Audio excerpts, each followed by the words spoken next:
He is a dynamic master motivational speaker, an author, an actor, and a stand-up comedian. He grew up on the improvised streets of Baltimore, Maryland. After graduating high school, spent 21 years and retired from the United States Army in 1996. He has spoken before businessmen, classrooms, and school assemblies. While stationed overseas, he worked with youth groups and taught Sunday school to the high school students. He is presently the head instructor for a local engineering firm, CONNOR, in Baltimore, Maryland, and speaks all over the United States to several companies for his clients. Ladies and gentlemen, please put your hands together to welcome Jerome Redd.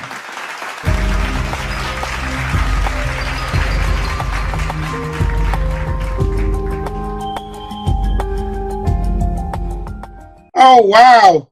Thank you, Farookh, for that wonderful, awesome introduction. I didn't even know I was that good. Wow. Thank you for all of those accolades. I really, really appreciate it. And I'm glad to have this opportunity to sit down with you and have this interview. How are you doing today, Farookh? Absolutely fantastic, Jerome. I'm absolutely fantastic. I should thank you, and I should thank the person who introduced you to me, because as you know, that anyone who walks into Ignition, they have to be introduced by somebody else. We don't directly call upon our guests, and you should be introduced by somebody else, and somebody introduced you. That means they respect you, they honor you, and they have found something very special in you. What is that special in you?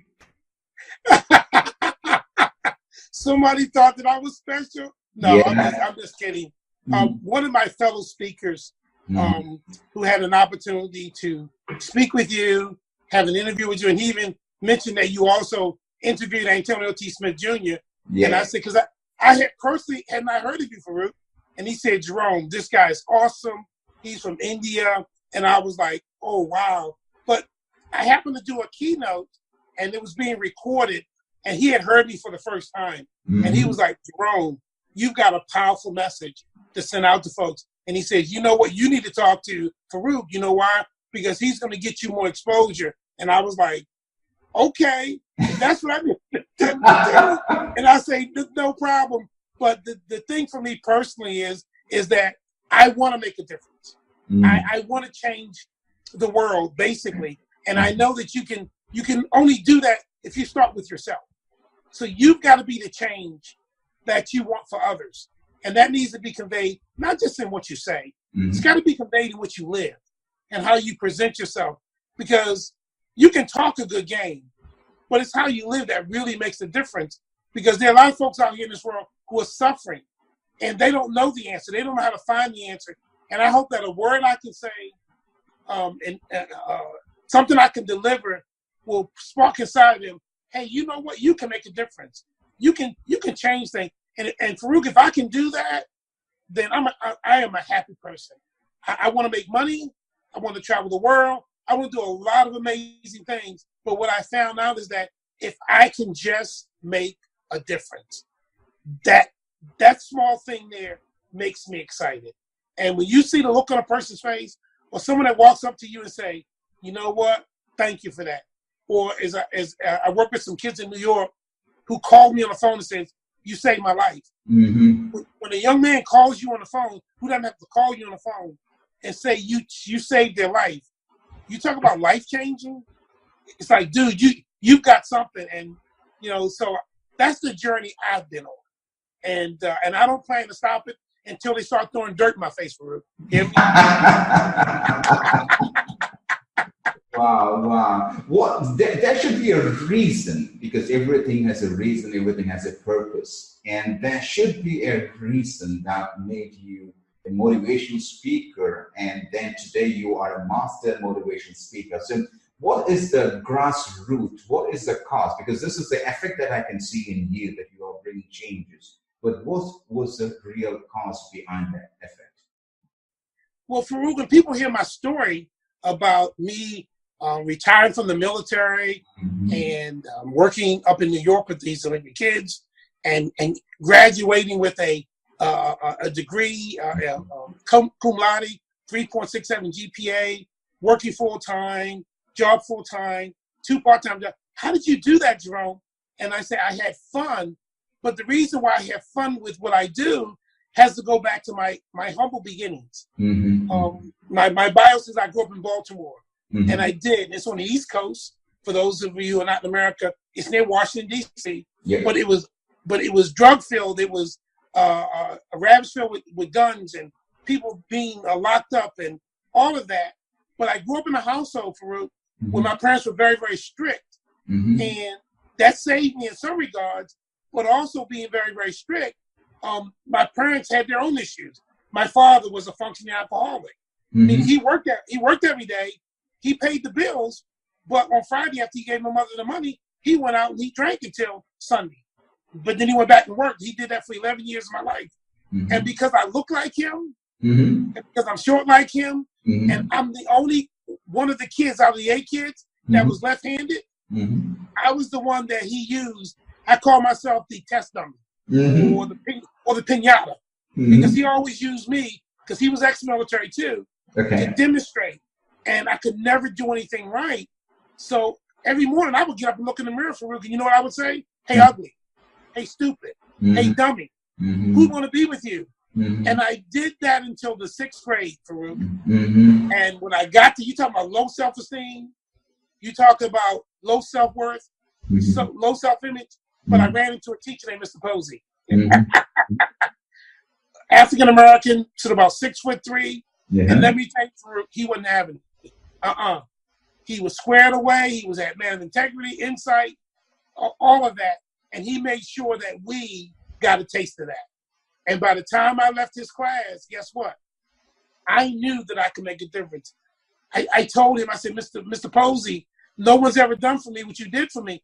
He said, Jerome, you can be anything you want to be in life. Do you hear me? It's up to you. I said, really, Mr. Posey? He said, yeah, Jerome. So although Mr. Posey gave me something that I didn't have at that time, I didn't know how to use what Mr. Posey gave me. But I never quit. I always did well in school. So when I graduated from high school and went into the military, I ran into a major.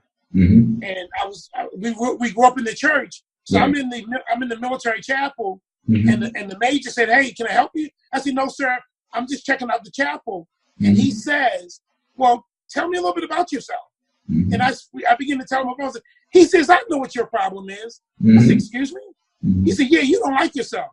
I said, I beg your pardon. I do like myself. He says, no, you don't. And then I heard him verbatim, word for word, repeat Farookh what I said. And I started crying because you know what? I heard him saying it and process it instead of me thinking it, determining what to say, and then saying it and hearing it. All I did was hear what he said. And you know what I heard? I don't like myself. And I cried like a baby. And then after I cried, Farookh, I got mad. You know why I got mad? Because here I was, had lived with me for 19 years and didn't know I didn't like myself. And here I met this Caucasian man, wasn't 10 minutes ago, and he's telling me more about myself than I knew about myself. And I promised myself that day, sir, that will never, ever happen to me again. And guess what, sir? It never happened again.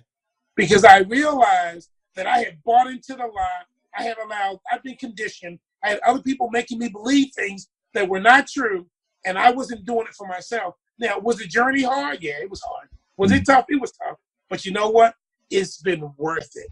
And that's what I want people to do for themselves, is to find that within inside of you and then grab a hold of it for dear life, because your life depends on it, and you run with it.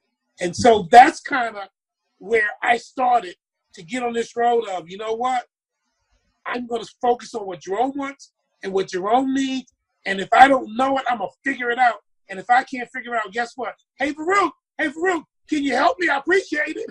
I'm not afraid to ask for help when I don't know something, or when I'm lost, or when I'm trying to figure something out. And I'm not ashamed to ask for help, because if you don't know, you don't know.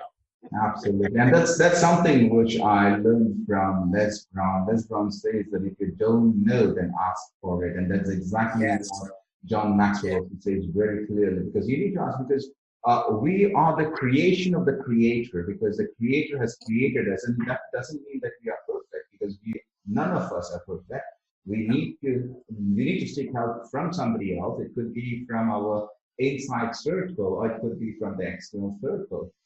And the one thing that I came to notice from your conversation right now, that two people played a major role in your life to identify who you are actually from inside, not from outside. From outside, you could be a very strong personality, a very strong person, but deep inside, there was a crying child within you. And there are a lot of crying child these days around the world. If you look at them, they would be smiling, they would be running out, but once you go and open the door within them, you find that sort of tears within them. Yes, sir. How can you turn that from the tears to the smile? And Farookh, you're pulling my stories out of me. And that's what I do because I'm a coach, so that is what I do. That's a profession I have. I ain't even mad with you. When I ended up being stationed in Germany, I've been in the Army at that time, probably about 14 years. I worked with a group called Club Beyond, and it's with Youth for Christ, and they work with the dependents of the family stationed there, so that the kids didn't get in trouble. And of course, we taught them things from the Bible, but we played music and we taught them lessons and we took them on trips. I was fortunate enough to go to Kenya for 3 weeks on a trip where we built a playground and probably it was awesome. But what I discovered is that I was good with kids, and I think the reason why I was good with kids is because having grown up in that situation that I was in, I found out that there were a number of adults, Farookh, that looked down on me and looked down on our situation because we were poor, as if they were better than us. And I said, no, nobody's better than me. Just because they got a few dollars, just because they got a few more material possessions, and so forth, that doesn't make them better than me. And then, like Mr. Posey saying, Jerome, you can be anything you want to be. So that self-esteem was high. And so because of that, I'm a firm believer that everybody has something to offer. Everybody has something to say. It's just that sometimes we don't take the time to sit down and listen to hear what people have to say, because we've already formulated an opinion about what they need to say. And sometimes that's not what they want to say. But if you sit down and stop and says, okay, I'm listening, or okay, what did you say? And then you listen and go, wow. And then they're sitting there going, wait a minute, that person's actually listening to me. That person thinks that what I have to say is valuable. That's what Mr. Posey did for me. Well, guess what? That then you start connecting, because once you start connecting, then that facade breaks down. Then you've got rapport. Here's the other beautiful thing, Farookh, that happens as well. Once that happens, there's trust. And when people trust you, guess what they do, Farookh? They tell you the truth. Now, when I worked in New York with these delinquent kids, the one thing that I said to them was, if you tell me the truth, I'll tell you the truth. But if you lie to me, then I'm going to lie to you, because I'm only speaking for what you told me. If you want me to help you, you got to tell me the truth. And what I did was, I didn't sit there and tell them what to do. All I did was very clear to them that what they were seeking wasn't inside of me. It was inside of them. And it's always been inside of them. It's always inside of you. And I felt like my job was, if I was going to really do them a service and not a disservice, was to find a way to pull it out. So I always go, really? Stop. No, you didn't. You did what? Come on now. And how did that work out for you? Oh, not too good. So you going to do that again? No? Okay. So you learned something, huh? That's all I was doing. And I did that in Germany, and I found out that it worked, because it resonated from within them. And sure, they thought, oh, he's smart, he's intelligent. No, I'm just treating you the way I want to be treated. That's all. All of us want respect, Farookh. Every human being on this planet wants to be respected and given the honor due them as a human being, to not look down on me just because I have what you have, or I haven't, my bank account's not as big as your bank account. Absolutely. Jerome, how full is your cup? Oh.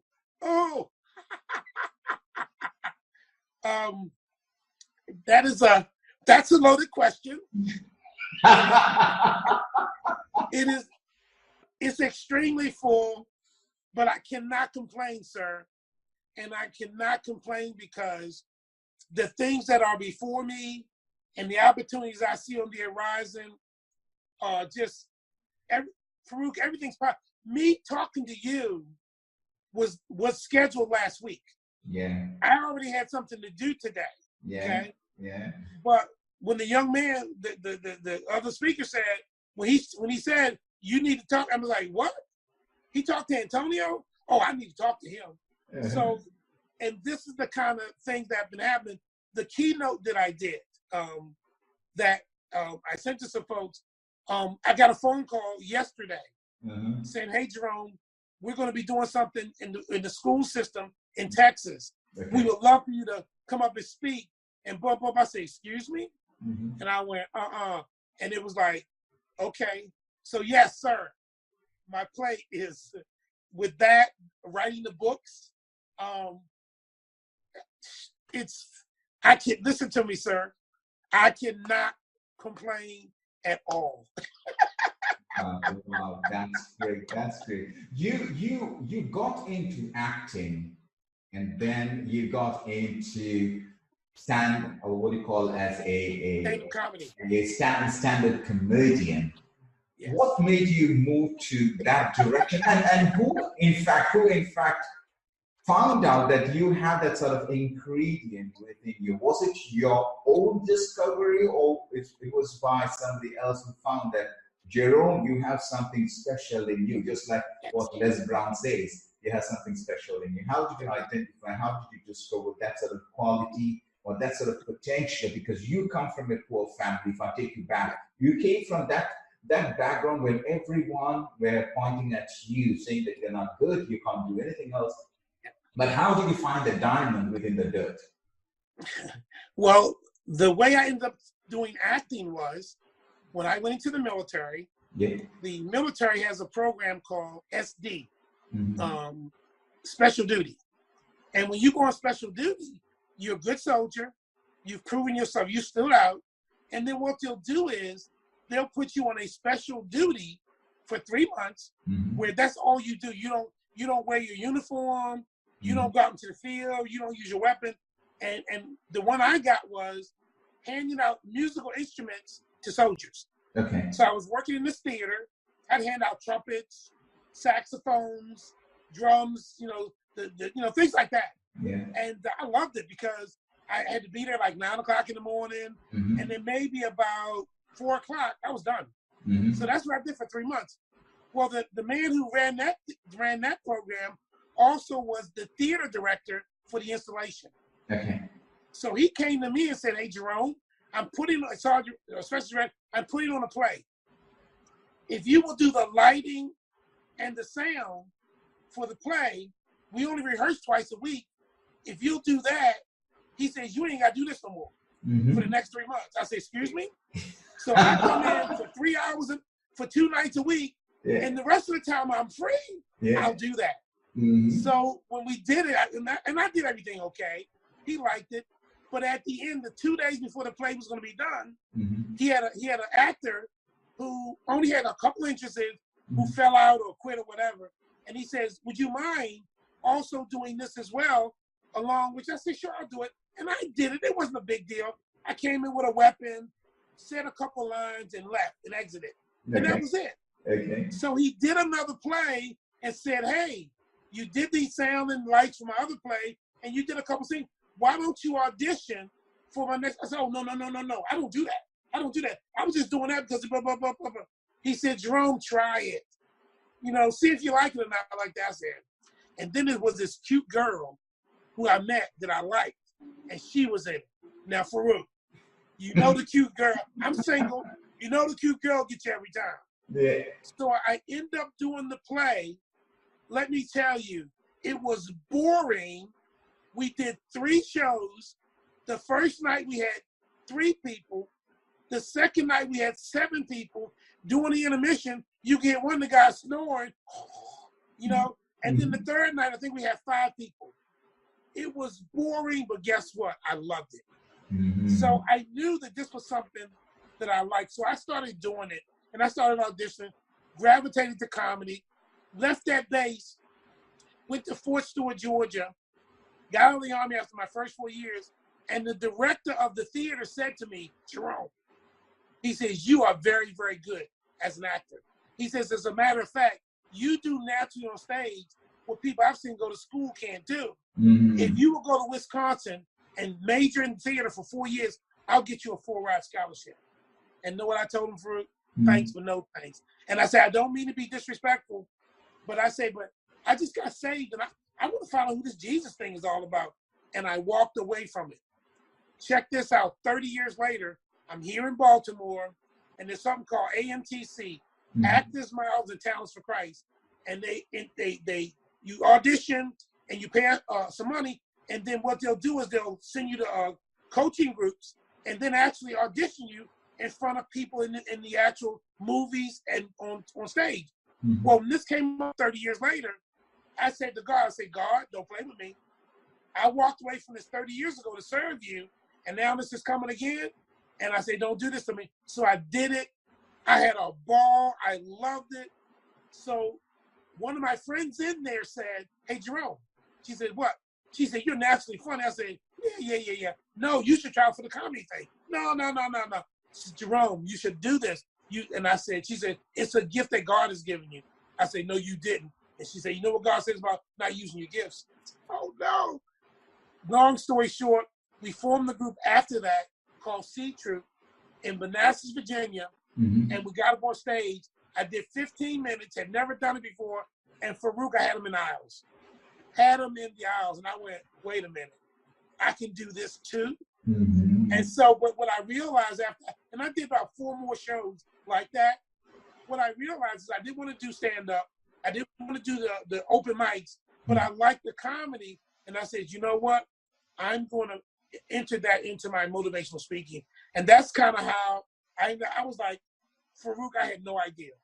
I did not. And I was like, thank you. So yes, there are people who along the way say, dude, you've got something. Dude, you've got something. And then boom. And then I said, okay, because I'm not afraid to get on stage. I'm not afraid to get up in front of people that I've never met before and start talking. I've never been afraid of doing that. And if I mess up, okay, I messed up. What's the big deal? Hello? So that's always been my attitude. So with the comedy thing, it was like, okay. So I wrote out my own little sketch and everything like that, and nobody's reviewed it. I got up on stage, bam, and the people started laughing. And I went, I think I got something here. Jeremy, you wrote your first book in 2008, 2009. That was all about poem. I'm not going to talk about that book now. Recently, in 2018, wow, you still have that. Okay, in 2018, you wrote a book where you co-authored along with Antonio T. Smith, who's a very good friend and who I call and address as my brother. Thank you very much. And you wrote chapter number 9 in two of his books very recently. Yes. What was the pleasure? I got 2 questions. What was the pleasure you got by meeting Antonio T. Smith Jr.? That's my first question. Okay. And number 2, what was your feeling after you co-authored along with him? Farookh, you are good. You are real. You are the man. I'm so pleased that I have an opportunity to be speaking to you today, sir. Very pleased. My pleasure. In 2018 April, and I think you may have been there in Florida at the same time. I went there to see Les Brown to get him to do the foreword for my 3-book series called Fixing the Broken Without Being Broken. And that was me working with the kids in New York. Well, when I got that, I paid my money, and I also wanted to be a motivational speaker. So I said, well, hey, I can do two birds, one stone. Here's my money. I'm going to come there and book them. I got to meet Les Brown. I showed him the manuscript. He says, we'll talk later. I'm still waiting to talk to him about doing the foreword, but that's another story. Okay. But the point was, Farookh, is that I wasn't a VIP, okay? So during the VIP sessions, they had breakout sessions, okay? Yeah. Antonio T. Smith or the ATSB University was one of the breakout sessions. Okay. I walk into the room, Farookh. Mm-hmm. I had already missed 15 minutes of his presentation. Okay. And I'm sitting down, and this guy floors me. And I'm sitting there going, what? What? And I'm like, I've never heard anybody speak like this.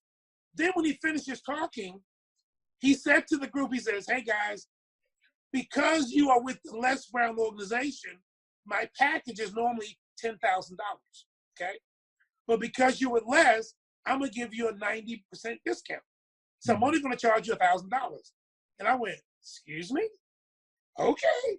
So I give one of his people my card and I'm saying, I don't even know what I'm signing up for here, okay? So I give him my card, sign up, don't think anything about it. The next day I signed up with Les, okay? Yeah, but I've never done any of this stuff before, so I don't know what I'm signing up for. Listen to me. But I knew this is what I wanted to do, so I wasn't worried about it. So I'm sitting there, and Antonio walks up to me, and my roommate, Laura, who's also one of the speakers as well, was telling me, hey, I got his phone number. I say, how you get the guy's phone number? So Antonio walks up to me. This is now I'm talking to him personally. Yesterday I talked to him in the meeting, but I didn't, we didn't have a conversation. He says, hello, John. I said, hello, Antonio. I said, I've heard great things about you. He said, I've heard great things about you. And then he says, how can I help you? Mm-hmm. Excuse me? He froze me. And Farookh, I'm not a quiet person. I got an answer for it. I had no answer because nobody in business ever asked me that. In business, everybody's telling me what they're going to do for me and blah, blah, blah, blah, and give me this and give me that. He asked me, how can I help you with your business? I said, well, I'm trying to get Les Brown to do the forward for my book. He says, I talk to Les Brown at least once a week. I'll give him a call for you. Oh, okay. And he drives off. Well, the crazy thing was, I'm sitting there going, what just happened? What just happened? What just happened? Go home. His Grace calls me, one of his ambassadors. And I'm saying, hello, yeah, I'm with the Antonio T. Smith, blah, blah, blah, blah. And here's what I'm here, and blah, blah, blah, blah. I said, whoa. You an ambassador? So she says, yes. I says, well, how much does this cost? She said, oh, that's part of the package. Excuse me? This is an extra? She said, no. And I'm like, And let me tell you, Farookh, that's what happened. Every time I was on a call, they got 9 sessions they have a week. There's only 7 days. And every time I was on the session, I was learning something about my business. I was learning something about myself. And so the first time I'm on there, he knew I was doing this 3-book series. And he says, hey, Jerome, have you ever done Google Trends? And I said, no. He took me to Google Trends, showed me, put in all my audience, and showed me 5 countries overseas where 80% of them love 3-book series. Farookh, I never even considered. I said, whoa, stop. What is going on here? I'm going to do Amazon. I'm going to do the U.S. 5 countries overseas that are looking for 3-book series. And I went, who is this guy? So when the time came to co-write the book, I was like, come on. It was my honor. It was my honor to do chapter 9 in this book because he's just phenomenal. He really, and he's the real deal. He's not phony. He's not pretentious. He wants people to learn business. And so he educates you. And the biggest thing I've learned from him is personal development and professional development. I realized that was, I'm not lazy. I'm a go-getter. I'm a hard worker. But what I didn't have was that personal development and that professional development because I didn't know what I was missing in the business arena so that I could take things. When you asked me earlier about my cup being full because of Antonio T. Smith, again, I've done that. I ended up doing this one with Johnny Wembry, co-wrote this one, okay? On top of that, this is Antonio T. Smith So happy and grateful. I'm one of the co-hosts for the podcast since December. Mm-hmm. He's got over 2.3 viewers for his podcast. He said, Jerome, guess who those viewers are going to be when you put your book out there? I said, excuse me? This is the kind of stuff that this guy does. And I'm sitting there going, I am speechless when it comes to talking about Antonio T. Smith. And he's for real, and he's honest, and he just, man, wow.